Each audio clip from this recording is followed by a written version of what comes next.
name is Annie Fukushima. And what organization? I'm with the SAGE Project, which stands for Standing Against Global Exploitation. We work with people that are surviving or survivors of commercial sexual exploitation, prostitution, and human trafficking. And so we provide comprehensive services to victims of many forms of violence, as well as we are survivor-centered. And so 50% of our staff are survivors themselves. So we really see our programs as a peer model based on the experiences of survivors themselves. Okay. Do you have any Indonesian victims in the past? In the past? No, not yet. No, okay. Not yet, yeah. So if they want to contact you, how do they do that? They would call 877-336-SAGE, and we do partner with Asian Women's Shelter and the Asian Anti-Trafficking Collaborative. Good. So if we ever were to get someone that speaks a language that we don't provide on site, we'd be able to bring our collaborators on board, and we all work together to support this person. All right, very good. Thank you. The issue of prostitution or sex trafficking or the interrelationship or the lack of an interrelationship. But all I could say is she heard me give a speech as a member of the Board of Supervisors, and she wasn't happy with me.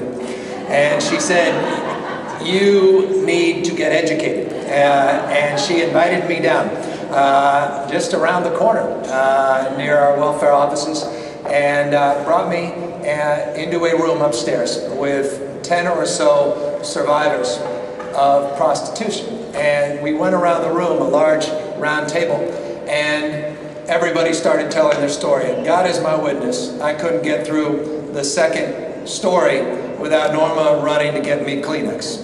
And it was a life-altering moment in the context that it was a phenomenal education that shattered all of my perceptions and all of my understanding. And it dramatically shifted me on the course that ultimately has led me here. I have become candidly a little more hardened on the topic. I am no longer apt to just wax poetically about the sort of non-violent, this nature of things, and it's all fine and good, and let's just live and be lived. That sort of natural, again, incarnation of sort of the evolution of a typical San Francisco, perhaps, politician. And the history and the lives and the stories of those that were around me still stick with me to this day. It was from there that I committed to learning even more. Became mayor of San Francisco and was invited back down to Norma's office, and she said, let's walk across the street. I said, what's across the street? And we walked across, and there was a massage parlor. What was curious about this massage parlor, like so many massage parlors, is there was a camera and there was a gate. And she goes, well, you can't just go knock on the door and walk in. They won't let you in. I said, why not? And she explained that. And so we went with some friends of hers, and we were on the side, and we finally, after moments, got in, and everyone had taken off. There was no one there. The place was packed, but no one was there the moment we got in. And Norma starts showing me how everyone got out. And I said, well, how did everyone get out? And we lifted up. There was a stairway going down. And when the stairway went this way and went that way, that sort of flat area, she flipped something up, and everyone went down a secret stairway out the basement, down the block. We walked in, and all of the massage tables were actually beds, and underneath the table, you can just flip a little switch, and then they open, and then people lock themselves in. And behind the glass in the rooms, there was another switch, and people would run behind that glass, and they would hide there as well. There were crock pots everywhere. She showed me the Clorox boxes in the refrigerators where there were condoms. Could never find anyone. Then she showed how they did it, and all of a sudden I was pretty outraged, because that was a business operating right around the corner that, like so many businesses, similar businesses, I drive by every single day and didn't have a clue of what was going on. So Norma called a few months later and said, all right, now we're going on a comprehensive tour. I've already talked to your staff. I've talked to your department heads. They're all coming out with us. And we visited about 10 of these places.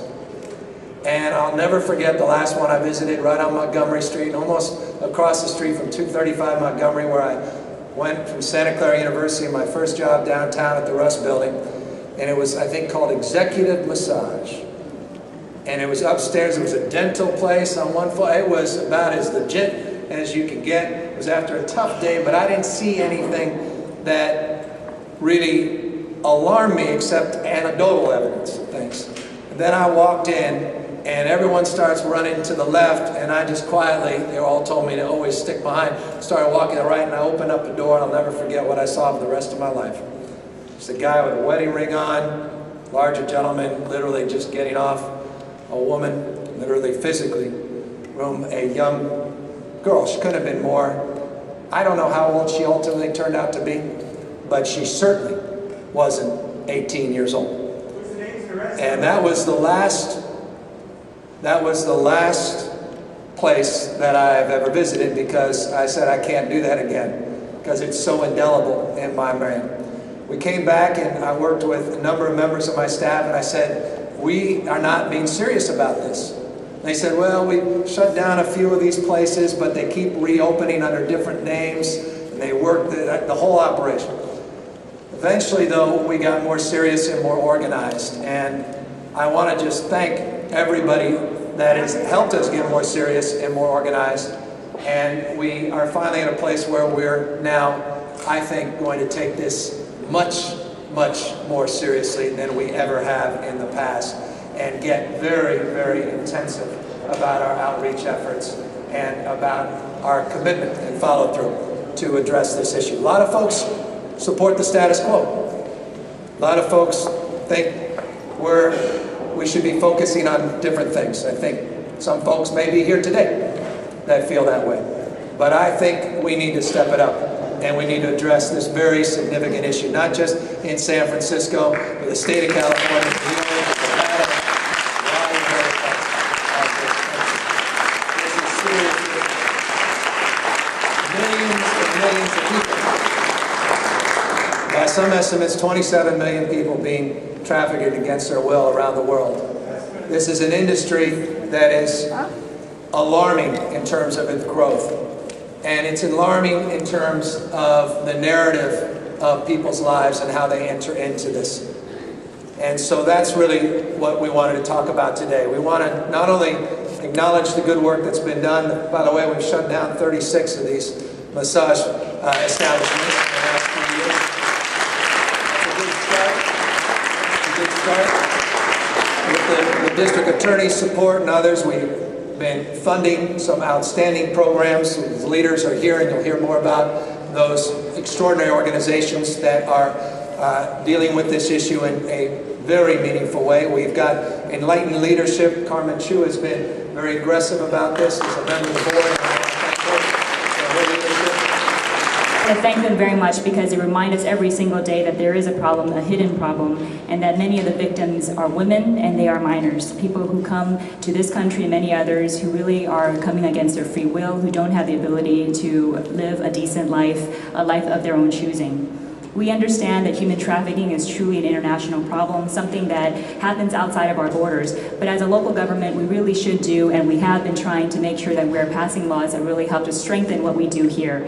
With the help of my colleagues on the Board of Supervisors, I know David Campos was here earlier, and certainly President David Chu have been really supportive in passing legislation, not only to close a loophole on permitting processes for massage institutions, but also of holding accountable the businesses that say they're going to be a massage institution, but are truly something else. And so again, I want to thank you all for being here today, for continuing your support and continuing your focus, because without you, the voices that many, many people have would be silenced. So again, thank you.